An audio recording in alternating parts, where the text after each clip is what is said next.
चलिए अब हम शुरू करते हैं health education and community pharmacy का पार्ट 7। चलिए अब हम लोग इन्वायरमेंट एंड हेल्थ पर्यावरण और स्वास्थ्य से शुरू करते हैं। यह टॉपिक न केवल परीक्षा के लिए सरल है बल्कि एक स्वास्थ्य पेशेवर के रूप में आपको यह समझने में मदद करता है कि हमारे आसपास की गंदगी बीमारियां का जड़ कैसे बनती है। हमारे आसपास गंदगी है वो बीमारी का जड़ कैसे बनती है, ये इन्वायरमेंट एंड हेल्थ में हम लोग समझ सकते हैं। इसमें बहुत महत्वपूर्ण हिस्सा है जो डीएचपी एंड डी फार्मा के लिए वाटर। फर्स्ट है सुरक्षित और शुद्ध पानी यानी पोर्टेबल वाटर। सुरक्षित पानी वह जो रोगाणुओं पैथोजन से मुक्त हो। सुरक्षित वाटर किसे कहते हैं? जो पैथोजन यानी रोगाणुओं से मुक्त हो, हानिकारक रसायनों से मुक्त हो, रंगहीन और गंधहीन हो, घरेलू उपयोग के लिए सुखद हो। यानी सुरक्षित और शुद्ध पानी यानी पोर्टेबल पानी ड्रिंकिंग वाटर किसे कहेंगे? रोगाणु यानी पैथोजन से मुक्त हो, उसमें कोई पैथोजन से नहीं होना चाहिए। हानिकारक रसायनों से मुक्त हो, उसमें कोई भी हानिकारक केमिकल हार्मफुल केमिकल नहीं होना चाहिए, उससे फ्री होना चाहिए। रंगहीन मतलब कलरलेस होना चाहिए, ऑर्डरलेस होना चाहिए, उसमें कोई गंध नहीं आनी चाहिए, उसका कलर नहीं होना चाहिए। घरेलू उपयोग के लिए सुखद हो, आरामदायक हो। और हम देखते हैं पानी को शुद्ध करने के तरीके। Purification of water. देखिए इसे दो स्तरों में समझा जा सकता है। फर्स्ट नंबर पर आता है घरेलू स्तर पर यानी हाउस होल्ड स्केल। घरेलू स्तर पर कैसे? जैसे हम पानी को उबाल सकते हैं। यह सबसे सुरक्षित तरीका है। पानी को 5 से 10 मिनट तक उबालें जिससे सारे बैक्टीरिया और वायरस मर जाते हैं। तो यानी घरेलू में पहला पॉइंट है कि पानी को हम उबाल सकते हैं 5 से 10 मिनट तक जिससे बैक्टीरिया और वायरस मर जाते हैं। और दूसरा पॉइंट है रासायनिक शुद्धिकरण यानी ब्लीचिंग पाउडर जो होता है या क्लोरीन की गोलियां का उपयोग करके। दूसरा पॉइंट है जिसे हम केमिकल शुद्धिकरण केमिकल प्यूरिफिकेशन जो है ब्लीचिंग पाउडर या क्लोरीन की गोलियां का उपयोग करके हम लोग शुद्ध कर सकते हैं। तीसरा नंबर है फिल्ट्रेशन यानी आधुनिक आरओ जो आपने देखते हैं रिवर्स ऑस्मोसिस या यूवी फिल्टर का उपयोग करके हम लोग शुद्ध कर सकते हैं। क्या क्या 3 पॉइंट है। सबसे पहले उबाल सकते हैं और दूसरा है रासायनिक शुद्धिकरण के जैसे यानी ब्लीचिंग पाउडर या क्लोरीन मिला सकते हैं। तीसरा है फिल्ट्रेशन जैसे कि आरओ या यूवी का प्रयोग करके।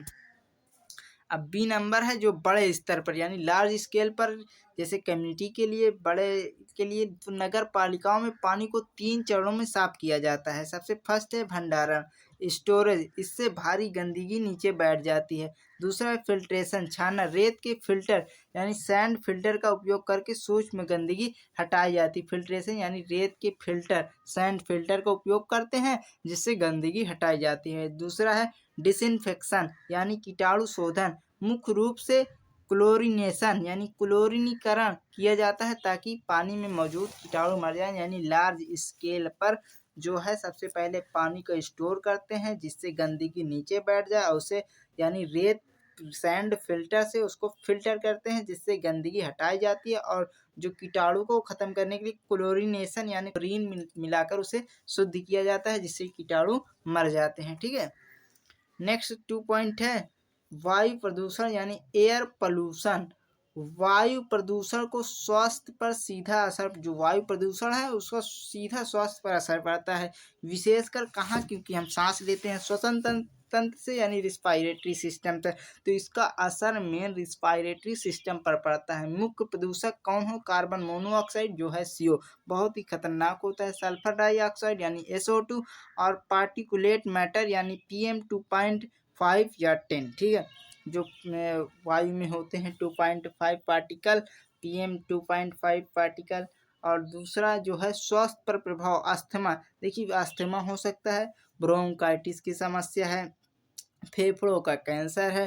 होम्योपैथिक में दवा आर्सेनिक एल्बम या एस्पिडोस्पर्मा। एस्पिडोस्पर्मा क्या करती है? जो फेफड़ों में है ऑक्सीजन की सप्लाई को बढ़ा देती है। जैसी दवाई वायु प्रदूषण के लक्षणों को काफ़ी राहत देती हैं। स्वास्थ्य पर प्रभाव क्या पड़ता है?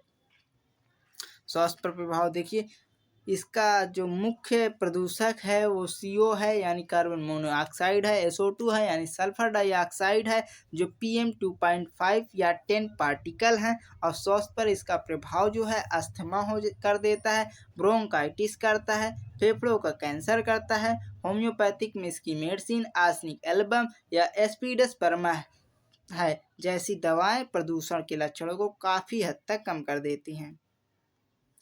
अस्पताल के कचरे का प्रबंधन, बायो मेडिकल वेस्ट मैनेजमेंट। एक फार्मासिस्ट के लिए यह जानना बहुत ज़रूरी है कि मेडिकल की कचरे को कैसे फेंका जाए। इसके लिए अलग अलग रंग के डिब्बे होते हैं। तो देखिए, डिब्बे का रंग, कचरे का प्रकार, उदाहरण जैसे पीला रंग का डिब्बा है तो उसमें संक्रामक कचरा यानी जैसे पट्टियां हैं, शरीर के अंग हैं, रुई हैं, तो येलो में संक्रामक कचरा यानी जैसे पट्टियां हैं, शरीर के अंग, रुई, इस प्रकार की चीज़ें डाली जाती है। रेड यानी लाल जो डिब्बा है उसमें प्लास्टिक कचरा, जो भी प्लास्टिक का चीज़ है, कचरा निकलता है उसे हम रेड डस्टबिन में डालेंगे। जैसे कि सिरिंज है, बिना सुई की सिरिंज, कैथेटर, दस्ताने, इसमें डालेंगे।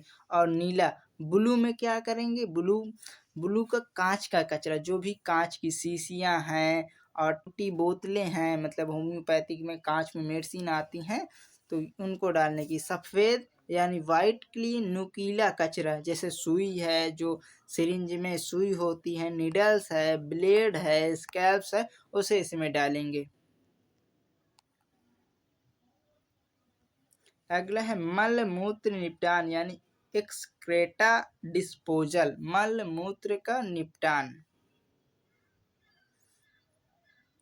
गंदगी से फैलने वाली बीमारियां जैसे हैजा, पेचिश को रोकने के लिए उचित शौचालय व्यवस्था जरूरी है। ग्रामीण क्षेत्रों में सेप्टिक टैंक या सैनिटरी लैट्रिन्स का महत्व परीक्षा में पूछा जाता है। अगला टॉपिक एपिडेमियोलॉजी यानी महामारी विज्ञान। चलिए आगे देखते हैं।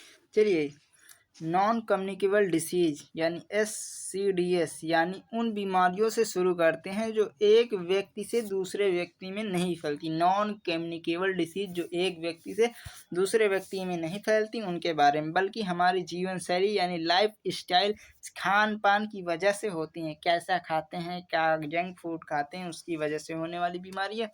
आजकल के समय में एक फार्मासिस्ट के पास सबसे ज़्यादा मरीज इन्हीं समस्याओं के आते हैं। मधुमेह यानी डायबिटीज, इसे आम भाषा में शुगर की बीमारी कहते हैं। देखिए, डायबिटीज है, मधुमेह है, शुगर है, ये एक ही बीमारी के नाम हैं। ठीक है, बीमारी कहते हैं तब होती है जब हमारे शरीर में इंसुलिन हार्मोन की कमी हो जाती है। जब हमारे शरीर में इंसुलिन हार्मोन की कमी होती है तब यह बीमारी होती है। शरीर उसका सही उपयोग नहीं कर पाता, यानी ग्लूकोज का सही उपयोग शरीर नहीं कर पाता जब इंसुलिन की कमी हो जाती है। इसके लक्षण, सिम्टम्स क्या आएंगे? पॉलीयूरिया, बार बार पेशाब जाना, पॉलीयूरिया। पॉलीडिप्सिया यानी बहुत ज़्यादा प्यास लगना। पॉलीफैजिया, बहुत ज़्यादा भूख लगना।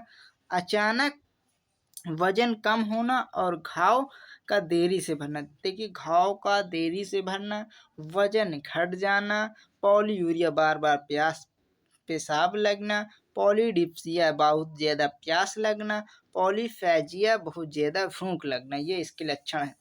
होम्योपैथिक दृष्टिकोण, होम्योपैथिक में मधुमेह के लिए मरीज की मानसिक और शारीरिक स्थिति यानी कॉन्स्टिट्यूशनल स्टडी करके मेडिसिन को दी जाती है, देखकर दी जाती है। जैसे साइजीजियम जैम्बोडिला जो है, ये दवा है, जामुन की गुठली जो होती है उससे बनती है। साइजियम जैम्बोडिला जो शुगर लेवल को कम करने में बहुत प्रसिद्ध है। अगली मेडिसिन है जो जिम्नेमा, इसे शुगर किलर भी कहा जाता है। ठीक है, अगला हम लोग देखते हैं हाइपरटेंशन यानी हाई BP। जब धमनियां यानी आर्टरीज की दीवारों पर खून का दबाव सामान्य से ज़्यादा हो। देखिए, रक्तचाप किसे कहते हैं? सबसे पहले आर्टरीज में ब्लड यानी ब्लड के रक्त के द्वारा लगाया गया प्रेशर रक्त दाब कहलाता है। ठीक है, तो इसमें जो होता है, जब धमनियों यानी आर्टरीज में के दीवारों पर खून का दबाव सामान्य से अधिक हो जाता है, इसे साइलेंट किलर भी कहते हैं, क्योंकि इसके लक्षण जल्दी पता नहीं चलते हैं। कारण क्या होता है? ज़्यादा नमक खाना, मानसिक तनाव, मोटापा, व्यायाम की कमी, आप व्यायाम नहीं करते हैं, नमक ज़्यादा खा रहे हैं, मानसिक तनाव है और मोटापा है, ये कारण है। बचाव क्या हो सकते हैं? डैश डाइट, जैसे फल, सब्जियां और कम नमक का मतलब यूज करें, इस सभी का पालन करें। होम्योपैथिक प्रबंधन रॉल्फ या सर्पेंटाइना एक मेडिसिन है, यह सर्पगंधा से बनी दवा है और हाई बीपी को कंट्रोल करने में बहुत प्रभावी है। हाई ब्लड प्रेशर के लिए रॉल्फ या सर्पेंटाइना बहुत इम्पॉर्टेंट मेडिसिन है। ग्लूनाइन, अगर धूप की वजह से अचानक सिर में खून के दबाव से सिर दर्द हो, धूप में गए आप, आपका सिर दर्द करने लगा अचानक, वहाँ पर ग्लूनाइन मेडिसिन होम्योपैथिक मेडिसिन रहेगी।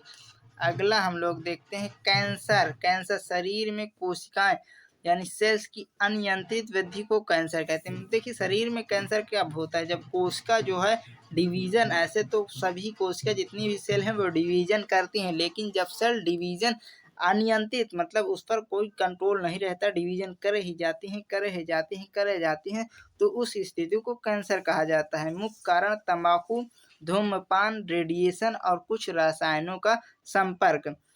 चेतावनी संकेत, वार्निंग साइन, शरीर में कोई गांठ, लंप होना जो दर्द ना करे, शरीर में कोई गांठ है जो दर्द नहीं कर रही।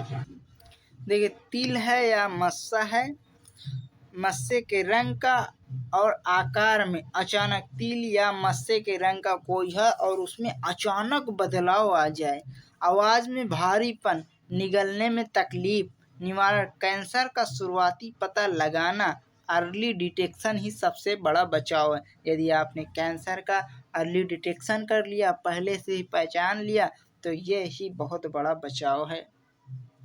अंधापन यानी ब्लाइंडनेस, अंधापन यानी ब्लाइंडनेस, भारत में अंधापन एक बड़ी स्वास्थ्य की समस्या है। मुख्य कारण मोतियाबिंद यानी कैटरैक्ट, विटामिन ए की कमी और ग्लूकोमा।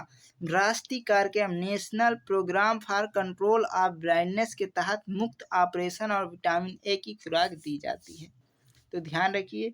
देखिए अंधापन में, ब्लाइंडनेस में भारत में एक बड़ी स्वास्थ्य समस्या है। इसका जो कारण है मोतियाबिंद है, कैटरैक्ट है, जो विटामिन ए की कमी से है, और इस जो है और ग्लूकोमा है। राष्ट्रीय कार्यक्रम क्या है? National programme for control of blindness के तहत मुफ्त ऑपरेशन और विटामिन ए की खुराक दी जाती है। चलिए शुरू करते हैं हॉस्पिटल फार्मेसी। अब यह टॉपिक आपके प्रोफेशनल करियर के लिए बहुत महत्वपूर्ण है, क्योंकि एक कम्युनिटी फार्मासिस्ट जो मेडिकल स्टोर पर बैठता है और एक हॉस्पिटल फार्मासिस्ट के काम करने के तरीके में काफ़ी अंतर होता है। अस्पताल फार्मेसी, हॉस्पिटल फार्मेसी परिभाषा, यह अस्पताल का वह भाग है, यह अस्पताल का वह भाग है जहां दवाओं का भंडारण यानी स्टोरेज किया जाता है। अस्पताल का वह भाग जहां दवाओं का स्टोरेज यानी भंडारण किया जाता है। इसमें इन्वेंट्री कंट्रोल, दवाओं का निर्माण यानी डिस्पेंसिंग और वितरण किया जाता है। यहाँ फार्मासिस्ट सीधे डॉक्टरों और नर्सों के साथ मिलकर काम करता है।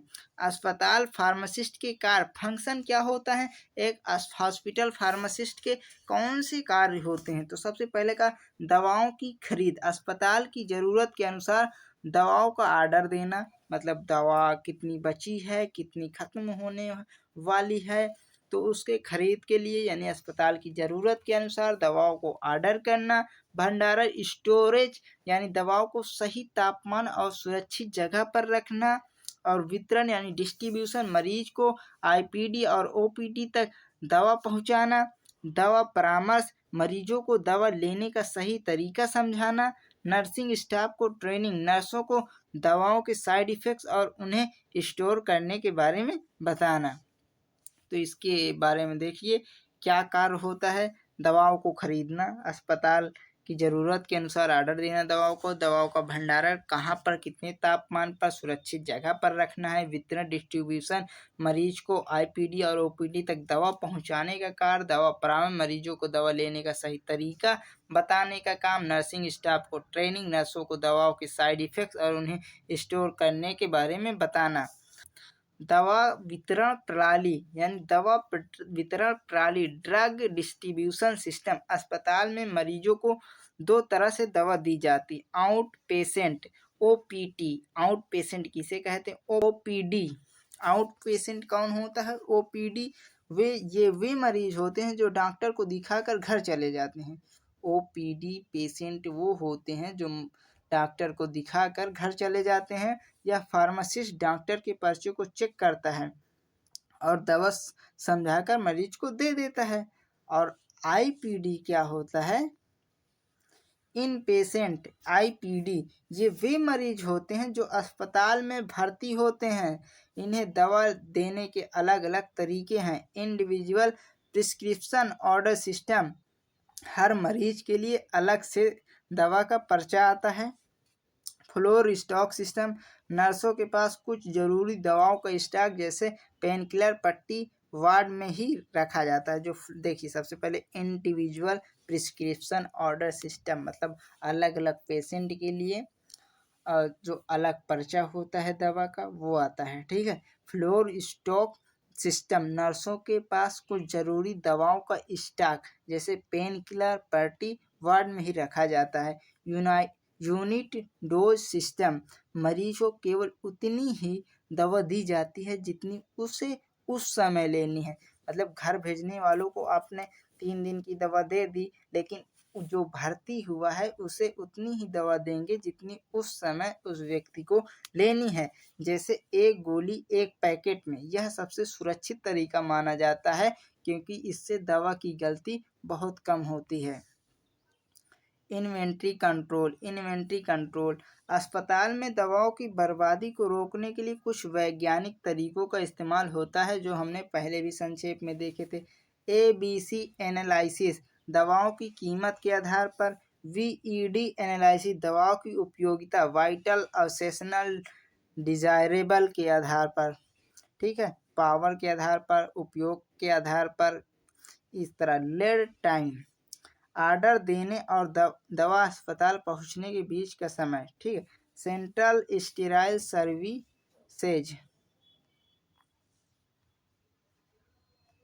Central sterile services department CSSD, अस्पताल में उपयोग होने वाले औजारों, सर्जिकल इंस्ट्रूमेंट, पट्टियाँ और गाउन को कीटाणु मुक्त, मतलब अस्पताल में उपयोग होने वाले औजार जो हैं सर्जिकल इंस्ट्रूमेंट है, पट्टी है, गाउन है, को कीटाणु मुक्त करना, स्टेलाइज करना, फार्मासिस्ट की देख रेख में होता है। इसके लिए ऑटोक्लेव भाप से कीटाणु मारना का उपयोग सबसे ज़्यादा होता है।